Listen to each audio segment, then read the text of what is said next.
You know what woke means? It means you're a loser. Everything woke. Everything woke. It's true. Everything woke turns to shit, okay?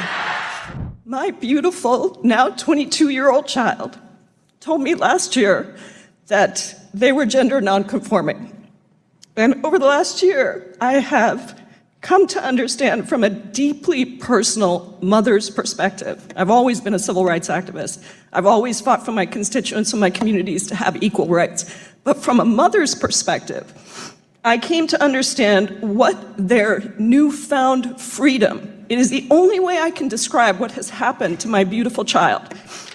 The term the woking dead might sound like a quirky play on a zombie show, but it speaks to something much deeper and more complicated unfolding in America. Over recent years, so-called woke culture has emerged as a central polarizing topic in America's social and political landscape.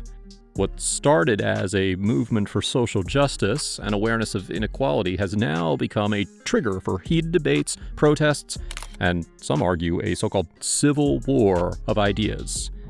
In many ways, this movement has split Americans into groups with wildly different views about identity, patriotism, and what kind of society America should be. I just want you to feel our pain. I don't know if you can at this point based off your policy choices, but I have to pretend you have some form of empathy left. So I am going to spend the next minute screaming, because that is what is going on in here. That is what the trans genocide in this country, in this city, has brought me to.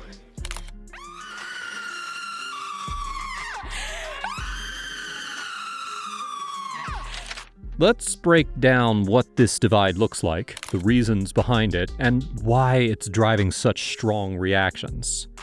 To understand why woke culture has become so divisive, it's essential to know what it means and where it came from. The term woke originated in Black American communities and meant being aware of social injustices, particularly racial ones. At its core, it's about staying woke, or being conscious of inequalities and systemic oppression. It became more widespread during movements like Black Lives Matter, where wokeness was encouraged to raise awareness about police brutality and racial discrimination. Now, here is how Matt Walsh defines the term. If I was asked to define woke, I would say that it's a cult or a secular religion, which teaches that society is systemically oppressive towards certain supposedly marginalized groups. The cult believes that our institutions were built expressly with the purpose of oppressing these groups, and the only way to combat the oppression is to tear down the institutions and restructure them according to the doctrines of the cult. Nothing can exist for its own sake. No institution can have any purpose above or beyond the enforcement of those doctrines. The ultimate goal, according to the cult, is equity, and equity simply means that the imagined oppression of their favored groups has been counteracted by policies that artificially elevate those same groups. And of course, in the woke religion, the Satan figure is the heterosexual white male, and each member of this group inherits the collective guilt of the oppressor. The concept has evolved. It now encompasses a broad range of social issues: gender identity, LGBTQ+ rights, environmentalism, and critiques of traditional power structures. Woke culture encourages people to question norms, call out injustices, and advocate for change, even if that change challenges America's long-standing traditions. This wider, more complex set of ideas has led to strong, polarized opinions. Many young people see wokeness as a necessary step towards a fairer society. For others, it feels like an attack on American values and an attempt to rewrite history. One of the most noticeable divides in the debate over wokeness is generational. Younger Americans are generally more supportive of woke ideas, while older generations tend to be more critical of them. According to a survey, roughly 56% of young adults in the U.S. support the Black Lives Matter movement, with similar support shown toward LGBTQ+ rights and climate change advocacy. Younger people are often more open to questioning the status quo and advocating for change, and woke culture has given them a framework for expressing those views. But for many in older generations, this shift in values feels alien and, in some cases, disrespectful. They grew up with a different understanding of patriotism, one rooted in loyalty to the nation, its traditions, and a strong sense of American identity. To them, woke culture's focus on America's flaws feels like a rejection of everything they value about the country. It's purposeful disinformation, the spreading of which is irresponsible.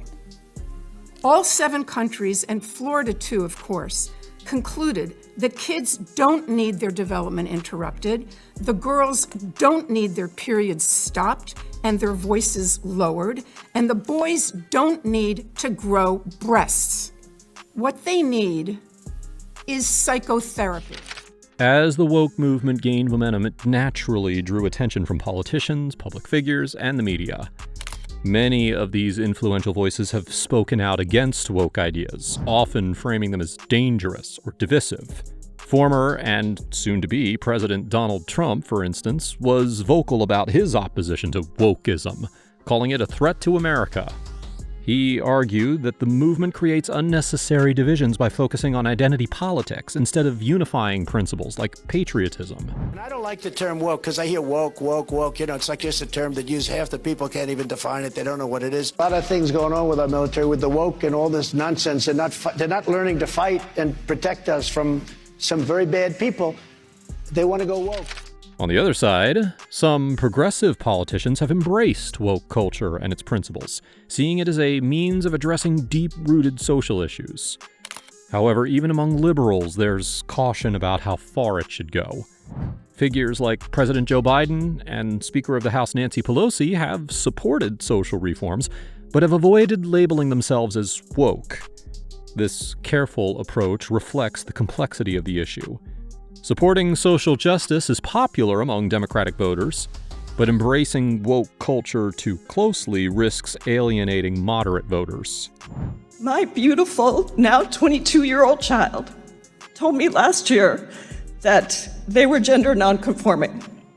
And over the last year, I have come to understand from a deeply personal mother's perspective. I've always been a civil rights activist. I've always fought for my constituents and my communities to have equal rights. But from a mother's perspective, I came to understand what their newfound freedom, it is the only way I can describe what has happened to my beautiful child, what their newfound freedom to wear a dress, to rid themselves of some conformist stereotype of who they are, to be able to express who they are at their real core. At the heart of this divide is a clash over what it means to be patriotic and American. Traditional views of patriotism emphasize love for the country, its symbols, and its history. This form of patriotism, often associated with conservative views, celebrates America's achievements and downplays its flaws. On the other hand, woke culture encourages people to question national narratives, especially those that ignore the experiences of marginalized groups. For some, being woke means loving the country enough to want it to improve and address its injustices. They argue that ignoring these issues would be unpatriotic because it would mean accepting a flawed system as it is. But for others, this approach feels like an attack on the nation's foundation. They see woke activists as attempting to undermine traditional values and rewrite history in a way that focuses only on America's failings. This disagreement over patriotism creates a significant rift, with each side accusing the other of not truly, quote-unquote, loving their country. We have embraced freedom. We have maintained law and order. We have protected the rights of parents. We have respected our taxpayers, and we reject woke ideology. Both sides of the debate on woke culture have taken extreme stances, which has only fueled division. On the one hand, some supporters of woke ideas push for drastic measures to correct perceived injustices. This includes calls to defund the police, demands for the removal of statues and symbols associated with racism, and advocacy for language changes to be more inclusive. Critics argue that these measures are too extreme and threaten social stability. They believe that changing long-standing practices and language too quickly can lead to confusion, resentment, and cultural alienation. On the other hand, the pushback against wokeness has sometimes been equally extreme. Some conservative politicians and media outlets have framed woke culture as an existential threat to American values, calling for it to be quote-unquote eradicated or eliminated through legislation. Woke is a form of cultural Marxism. It's about taking individuality, merit, and achievement and subordinating that to a political agenda based on identity politics. It is effectively displacing the truth in favor of ideology. And I think it's important that we fight against that because our society does need to be rooted in truth.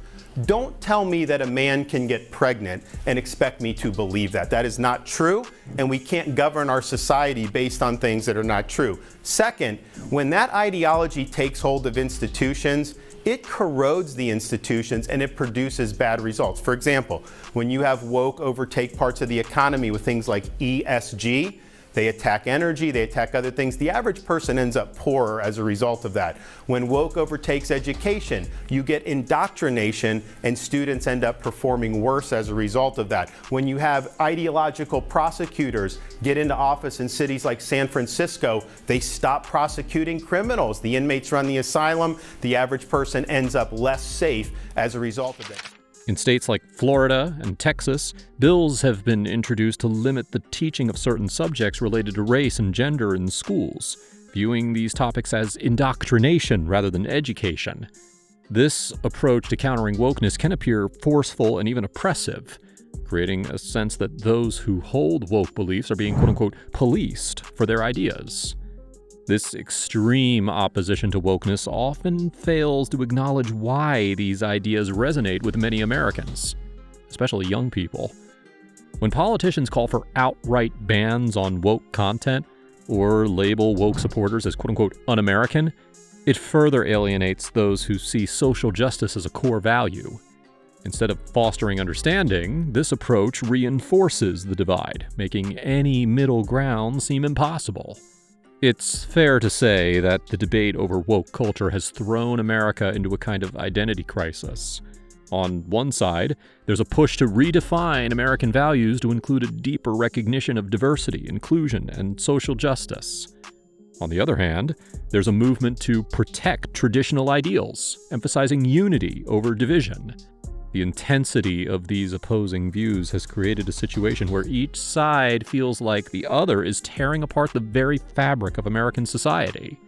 According to a Gallup poll from 2022, only 38% of Americans said they were, quote-unquote, extremely proud to be American, a significant drop from previous years. This decline is particularly notable among younger generations, with only 19% of young adults saying they are extremely proud of their country. For critics of woke culture, this statistic is evidence that young people are being taught to resent America. Supporters of wokeness, however, argue that this trend simply reflects a willingness to acknowledge America's flaws, not a hatred of the country itself. The intensity of the divide between woke supporters and critics makes it difficult to imagine a compromise. However, some believe that there is a middle ground where America can address social injustices without abandoning traditional values. For instance, while there may be disagreements about how to address racial inequality, most Americans can agree that discrimination and hate crimes should not be tolerated. Similarly, discussions about gender identity might seem radical to some, but most people can agree that individuals should not be mistreated because of who they are. Finding common ground would require both sides to listen to each other's concerns and avoid extreme measures. Rather than focusing on banning or enforcing woke ideas, politicians could aim to foster open dialogues that promote understanding. Schools could offer balanced curriculums that teach both American achievements and its shortcomings, allowing students to form a more nuanced view of their country. So anyway, what are your thoughts on this? Let me know in the comments down below, and also subscribe for more.